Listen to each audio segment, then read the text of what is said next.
By a show of hands, who in here has ever traded in a car that they still owed money on?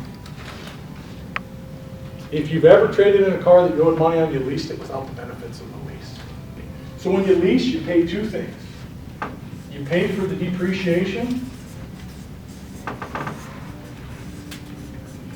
and you pay a rent charge. So the pizza analogy is this. We go out, I'll go out to eat pizza, okay? And the pizza costs $1 a piece. And you pay for what you're going to eat before you go get your pizza. So I want 2 pieces of pizza. I'm going to pay $2. Okay?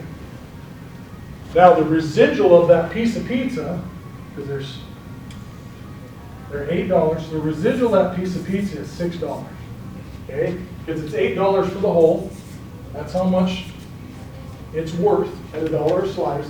I took 2 pieces, the residual is $6. Okay? That's what's left for you. Now, if I think, God, I'm still hungry, and I go snag another piece of pizza, I have to pay for that.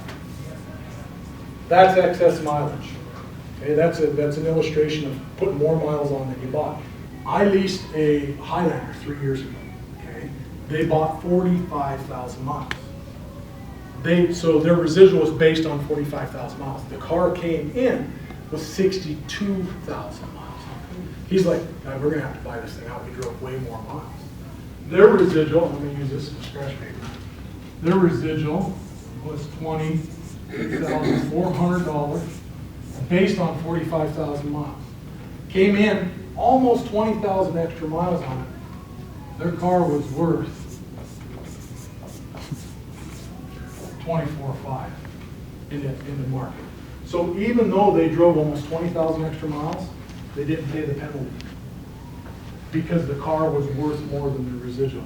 The 15 cents a mile. That's over what you bought. Well, okay, what I thought I had been told is that the only time I'm penalized for extra miles is if I hand you the keys and say, goodbye, Toyota. Yes, that's true to an extent. Because 90% of the time you've been driving RAV4s. 90% of the time, even with extra mileage, your car is worth more than the residual.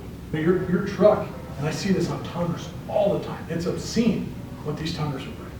Your truck is worth $38,000 traded. Yours will be that way. Worth $38,000 traded. Your buyout's $27,000. That's $11,000.